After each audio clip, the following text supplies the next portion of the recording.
What's going on, Husker peeps? This is Ethan Vice for us Lincoln.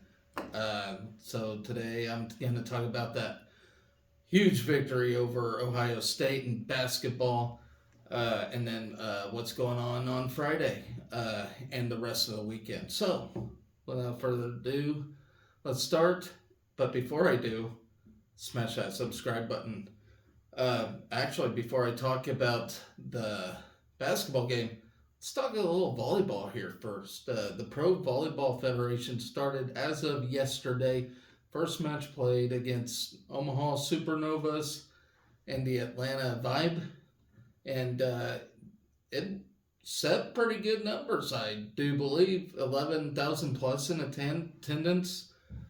Streamed on YouTube, and there's like 13,000 people watching it. So I think it started off with a pretty big bang.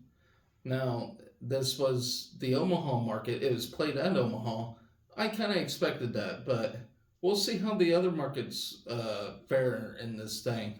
But great start, and I think that was a pretty smart move to have it start in Omaha. You know people were going to attend, but now you got 6 other markets, 6 teams in this thing. So Omaha did lose, but they play like 24 games during the regular season. I don't know what the postseason's going to look like, as there's only 7 teams. They might just have a seeding 1 through 7. I don't know. I don't know how it's going to work. So, but pretty good start to it. So I'm excited for it. There's another game tonight played between 2 teams. I don't even know who they are, but something to watch out for. I don't know what that's going to be streamed on. Anyway, so we got the basketball game. Rink Mass, 34 points. Scored. He was chasing that 42-point record that was set in, I don't know, the 90s or whatever by a known person. But yeah, he had a hell of a game. He might be just healing up and playing his full potential now. So if that's the case, we can use a little more Rink Mass. That was unbelievable. He just had a hell of a game. And what's even cooler, is we got a bunch of guys that can score. So I'm really excited down the stretch here to see what we can do. Of course, we got a game against Maryland this weekend on the road once again. If we could just take care of business, get maybe 2 road wins to close this thing out, that would be great. And 2 road wins and win the rest at home, and we're surely dancing. So let's talk about this. Rink Mass did post his 5th double-double of the season. 21 points in the second half alone.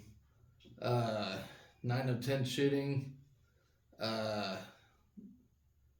That was his career high, actually. His last 30-point game came in the 2023 Missouri Valley Conference tournament when he played for Bradley. So maybe he's building some confidence and getting his team on track. So we got him. We got Casey. Casey didn't play much at all last night. Very surprising, but apparently we didn't need him.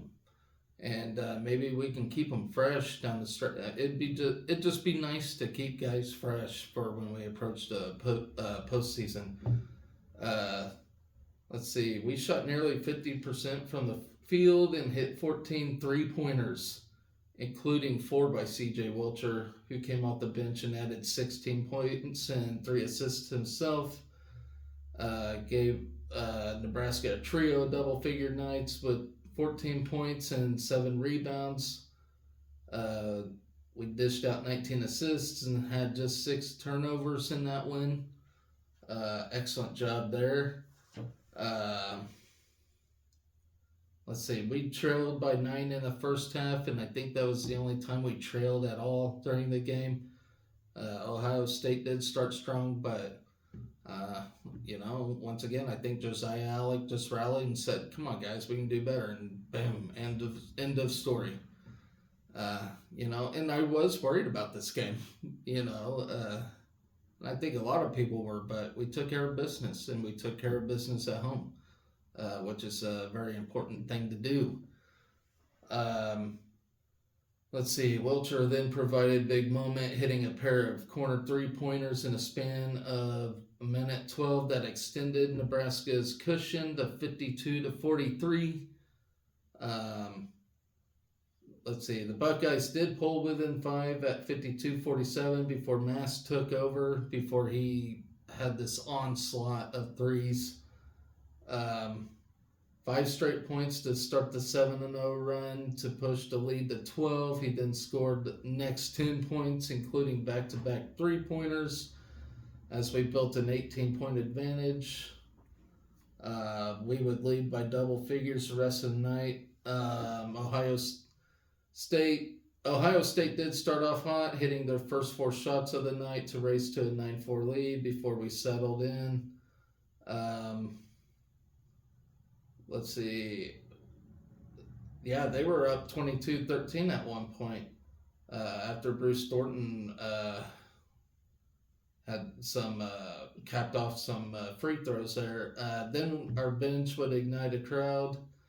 Swelcher had 5 points and 8-0 run to put Nebraska within 1 after a putback by freshman Eli Rice. We trailed 30-26 before Mast hit his 3-pointers, gave us 32-30 lead. We held the Buckeyes to just 2 field goals in the final 4:30 and took control of the contest with a 17-5 spurt. And I actually told my wife, I was like, we need a 20-point run here. And we damn near did. Mast had 11 of his 13 first half points as Nebraska took a 43-35 lead in the locker room after Williams put back in the final seconds of the half. That puts us now against Maryland on Saturday. So good luck to us. Of course, Maryland's in the bottom of the barrel of Big Ten right now. But that don't mean diddly squat on the road, because Iowa proved it. When playing on the road is not playing a bottom of the barrel team in Big Ten on the road is no cupcake. It's no cakewalk. I've said it before and over and over and over, and we gotta figure it out how to get it done on the road. So we'll see how it goes. But I'm pretty excited. If we can dish out this win, I think we're in business. So we just got to take care of things and get back on track here. So we still only have 5 losses for the season. So we're kind of becoming the college basketball darlings right now. I mean, there are people taking notice and saying, hey, this team might got something. So we just got to prove it on the court. We got to keep playing like we are. We need to play on the road like we do at home. For one, we got to, I know on the road we don't have the crowd to spark energy, and we won't have our crowd behind us at Maryland because it's clear in Maryland. So we got to figure out how to bring our own energy, and not just rely on the crowd, especially postseason play, when Big Ten's played, the tournament there is played in Indianapolis, and then whatever regional we got, hopefully it's closest to home. I don't know where the regional sites are this year, but is Wichita one of them? That would be awesome. But yeah. Not taking anything away from this team, that got the win. We had a nice big win, so enough of that. I celebrate it, celebrate it until Saturday, guys. Anyway, so that leaves me to talk about what's on tap for Friday, as we got another busy weekend on our hands. In fact, it's going to be busy from here on out, athletics-wise, It seems like everything's settling in and everything's flowing. It was a quiet week for the most part. We only had basketball Tuesday. Now we got the weekend where everything's just jam packed, full of action. So I'm not going to talk about the full weekend. I'm just going to talk about Friday and then daily. Keep up what's going on. So to start things off, bowling goes to the Prairie View A&M Invite. We got fifth place in the last tournament. We're consistently, placing in top 5 in every tournament, which, where a bowling team wants to be, Let's see. We still haven't won a bowling title yet this year, though, which is kind of worrisome. It seems like this team's slipping a little bit, from what they were in the past. But, you can't put that all on Coach. Remember Frank Solich when he took over Tom Osborne? You probably got to give him a little time, I mean, I don't know. If we're constantly in the top 5 of everything, then that's not a fireable offense. So, but Trev's pretty smart athletic director. He knows what he's doing. So, let's see. Fresh off a 5th place finish and the team's second Baker 300, and that's another thing. We rolled 2 Baker 300s in a row now, and still can't come up with a championship of any kind. So that just shows bowling's incredibly tough. It's incredibly competitive. But yeah, we're from the Northeast Classic is what I was trying to get at. The Nebraska bowling team gears up for another big battle of the season at the Prairie View A&M Invite. That'll be in Arlington, Texas. Desiree Bouchard and Kayla Verstraete led the way last weekend at the Northeast Classic, as both were named all-tournament second team in Delaware. This weekend, Texas will host 12 of the nation's best bowling teams, all competing for the Prairie View A&M Invite title. The tournament will feature 10 of the top 25 NTCA nationally ranked teams in the country, 9 of which reside in the top 10. That includes number 1 Jacksonville State, number 2 Vanderbilt, number 3 Youngstown State, number 4 Louisiana Tech, number 5 North Carolina A&T, number 6 Arkansas State, and number 9 Stephen F. Austin, number 10 Maryville, number 11 Sam Houston State, Southern, and host school Prairie View A&M. Let's see, Nebraska has placed 3rd or higher in each of the last 3 seasons. The Big Red have competed in this specific tournament. We'll kick off the tournament Friday. And we got the usual format with the 5 matches of 5 Baker game, total pinfall. Saturday will consist of each team participating in 5 matches of traditional games starting at 9:25 a.m. Saturday morning, and then Sunday morning at 8:25 we'll begin with 1 additional traditional match, so on and so forth. The combined results will seed each team for Sunday's championship bracket. To conclude the tournament, each team will compete in 2 matches of best 4 of 7 Baker games for final placements and awards. So from there, good luck to the ladies, as they will need it. It's going to be a pretty tough tournament. A lot of tough teams in that thing. So, with that, Friday, men's tennis is going to take on Alabama. It's like, it's the ITA something, or rather, what's it called? Yeah, ITA kickoff weekend. So we're 4-0 right now. Looking to continue. We haven't even dropped a match yet. I know we just played 4 games, and which most of them consisted of in-state rivals.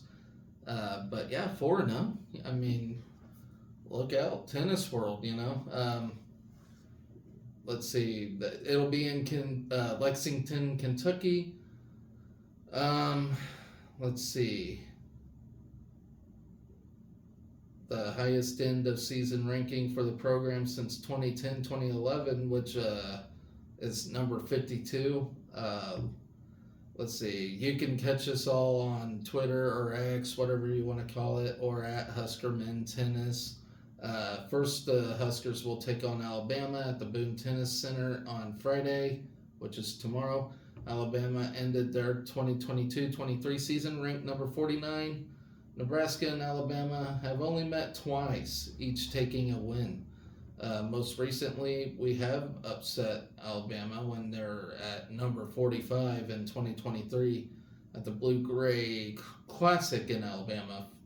The first time the pair played was in 2022 when we lost to the Gumps 1-4. Play will continue for Nebraska on Saturday. So it'll be either at 10 or with a loss at 2 p.m. No, I'm sorry. 10 a.m. if we lose, 2 p.m. with a win.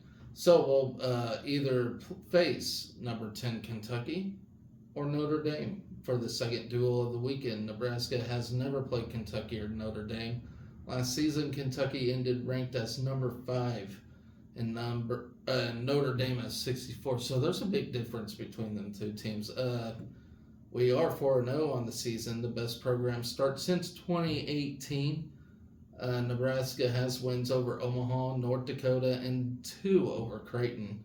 With 2 doubleheader weekends, the Huskers and first-year coaches Peter Covelt and Ray Sarmiento have swept every matchup. Junior Calvin Mueller became the second consecutive Husker this season to be named Big Ten Player of the Week. And he has won that bracket in the fall, if you all remembered, where he won like the Big Ten individual thing. So that was pretty cool. Calvin Mueller's the guy to watch on this team for sure. Let's see.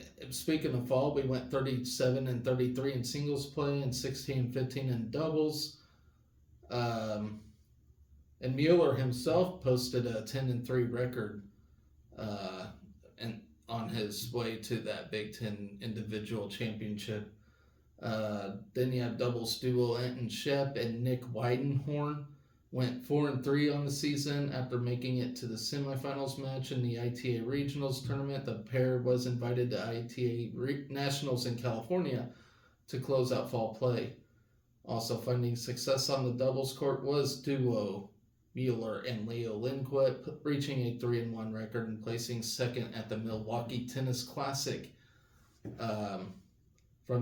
From last season, we have 7 returning letter winners, including Rudy Christensen, Roni Haitaranta, Lars Johan. That's a name I haven't seen. Haitaranta. I'll get it right one of these days. Then you have Lars Johan, Leo Lindquist, Shunya Mariyama, Calvin Mueller, and Nick Weidenhorn. In the fall, Nebraska welcomed 4 newcomers, transfers Anton Shep, Nikolai Sisoev, and Henry Bilichik, and freshman Colson Wells for this season. So good luck to the men's tennis team. We'll see where they're really at after this weekend. So on that note, women's tennis competes as well as they take on Harvard. Actually, DePaul and Harvard. Let's see. This be our opening for the 2024 campaign. And of course, you can get all the results on Twitter or X or whatever if you follow the women's tennis team. So scouting DePaul finished last season with an overall record of 12-10, including a 6-1 conference record. Head coach Marisa Arce is entering her 5th season as head coach at DePaul. The Blue Demons have a roster of 1 freshman, 1 sophomore, 2 juniors, and 1 senior, and 3 graduates. And then you got Harvard. They finished last season with a record of 12-10 themselves, with a 4-3 conference record. Harvard has two assistant coaches, Jamie Hampton and Carey Price, alongside head coach Tracy Green, as she begins her 16th season at Harvard. The Crimson have a roster of 5 freshmen, 1 sophomore, 4 juniors, and 2 seniors. And this will be the first time we play one of these teams. So I'm no tennis expert. I'm no at all. Like I have no clue. I'm clueless about tennis, but I guess we'll see where we're at after this weekend. Quick notes: Anna Zamburik and Visa Delenchenko are ranked number 32 doubles after their strong fall performance. Then you have German Delmagro open his first season as head coach with a win against UC Riverside. Nebraska returns Isabel Androva Gallego and Visa Denelchenko, Rafael Lacassi, and Lucy Lloyd, Jillian Roa, and Anna Zamburik, Maria Taranova, Maja Petrowicz, and Rhea Lee Coe begin their first spring season at Nebraska. So there's a lot of foreign names here, so I apologize if I got you wrong. Correct me if I'm wrong with all that. So, women tennis, ladies and gentlemen, let's see how they fare this weekend. And yeah, I did forget to mention they beat UC Riverside last weekend. So that was a great win. 1-0 for the ladies so far. And then tomorrow, my bread and butter, which is wrestling, we take on Northwestern. And then actually, along with this weekend, they travel Wisconsin, but I'll just talk about Northwestern for now. Let's see. So 125 pounds, we either got Caleb Smith or Alan Kohler competing. And like I said, I have no clue how Mark Manning likes to play his lineup, so we'll assume one of them are coming in against Massey Audiotti for Northwestern. I ain't really got a whole lot of knowledge of Northwestern's lineup. Honestly, I just got their names, and Massey Audiotti is one I don't really recognize. So, whoever we put in, I expect a win there. Then we got 133 pounds. I would think Jacob Van D will go in against Patrick Adams. Once again, he unranked Patrick Adams, and I expect nothing but a win there. 141 pounds, he either got Brock Hardy or Blake Cushing. From there, I don't know, Northwestern's 141-pounder, you got Joel Vanderveer or Louis Bazan. Again, I feel there's a win right there. 149 pounds, Ridge Lovett, of course. They wipe the floor with either Aiden Vandenbush or Sam Cartella, whichever one's bravest to go up against him. 157 pounds, Peyton Robb. Let me talk about Peyton Robb for just a minute. I saw the coaches poll, and they had him at number 2, which is incredibly crazy to me because he dropped 4 matches in a row.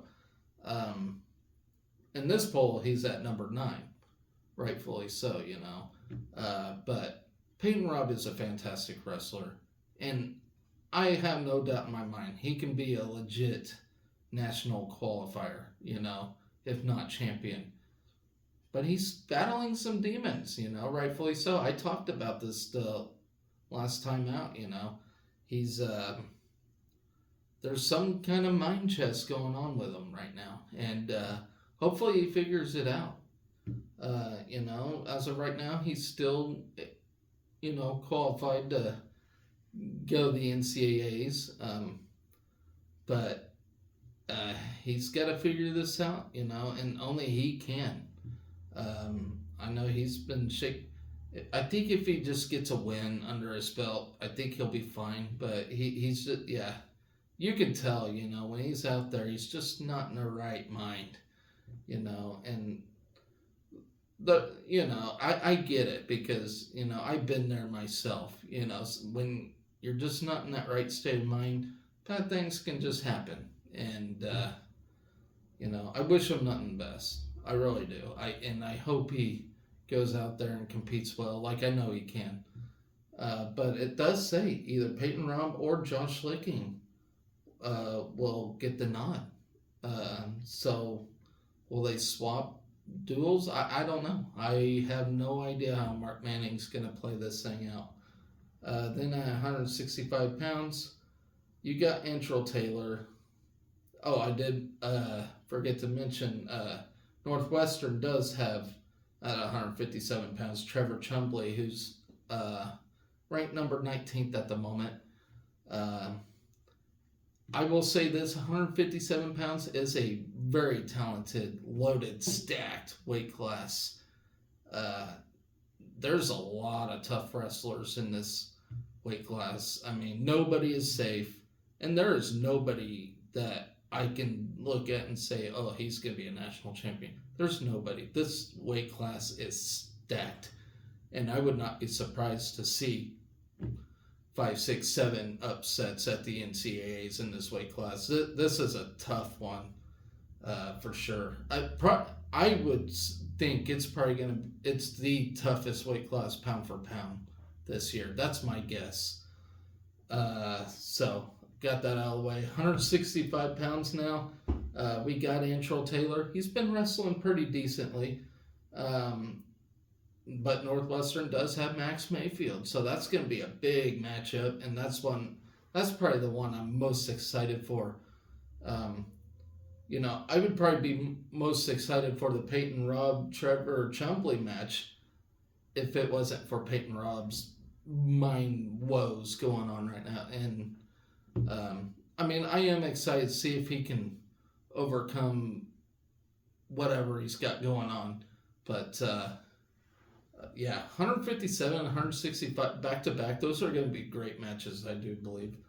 174 pounds, of course, Bubba Wilson or Clayton Wilson, whatever you like to call him. Ranked number 33 right now, so he's just on the thin margin of even making the NCAAs. He dropped this match last week. I do expect him to bounce back, though, either against David Ferrante or Joseph Martin. Good matchups for him as he continues to develop and be the wrestler I know he can. 184 pounds. Man, Lenny Pinto's been really exciting here lately. He's still stuck at number 3. But you got Troy Fisher for Northwestern, ranked number 24 in the nation right now. That's going to be a tight matchup too, I do believe. Troy Fisher is... no joke. When you got a ranking by him too, it just shows, it's going to be a tough matchup. I think Lenny Pinto will overcome this one though and get the win, but I do expect a tight competitive matchup between them two. 197 pounds, Silas Allred. He's been struggling a little bit. But he looked fantastic last week, so hopefully he can keep it up and be the reigning Big Ten champ that I know he is. So look for him as he goes up against Evan Bates. I would think Silas would overcome this one and get the win there, and bonus points as well. And then at heavyweight, everybody's favorite, Nash Hookmacher. Is it going to be him, or is it going to be Harley Andrews going up against Jack Jessen or John Halverson? Once again, I don't know. Mark Manning likes to play these, I'm looking at Wisconsin right now, their heavyweight lineup. They got Gannon Rosenfield or Brooks Empey. So I think Mark Manning will split it between Harley and Nash this weekend. I don't know which specific order, but I do expect him to split it. Nash wrestling one, and then Harley wrestling the other. So that's how I'm gonna guess he's gonna do it. But I don't know. I can't read Mark Manning's mind. He's got one of his own for sure. So I will talk about Wisconsin later as we approach that duel. But for now, tomorrow we got Northwestern. I expect another dual victory there. And then I think it's Sunday we wrestle Wisconsin, and I'll talk about that the day before. So, with that in mind, guys, I do believe that's all we got for Friday. So let's check out the rest of the week. I won't get in full detail, but the rest of the week. So, Saturday. Rifle takes on UTEP again at UTEP. Swimming and diving will compete at Illinois. Men's basketball will be at Maryland, important one. Women's tennis, as I mentioned, up against Harvard. Men's tennis, Kentucky or Notre Dame, depending whether they win or lose. Saturday, oh yeah, this one's I'm excited for. Ladies basketball at Iowa. Can we make Caitlin Clark cry? If you want to see Caitlin Clark cry, smash that like button. Saturday, women's gymnastics taking on Michigan. Big, important duel there at the Bog. Then we go to Sunday, where Rifle take on UTEP again. Sunday, women's tennis against Harvard. Then wrestling takes on Wisconsin at Wisconsin. That's a big, important duel right there. And that closes out the weekend. So, busy weekend for the Huskers, the athletic department as a whole. We'll see where we're at in all our athletics this weekend. Hopefully we have a bright and colorful weekend, full of wins, full of victories, because I like to do happy shows. I don't like to do sad shows. So let's keep this engine going. From there, guys, that's all I got for tonight. Always remember to be excellent to each other. Go Big Red. Maybe.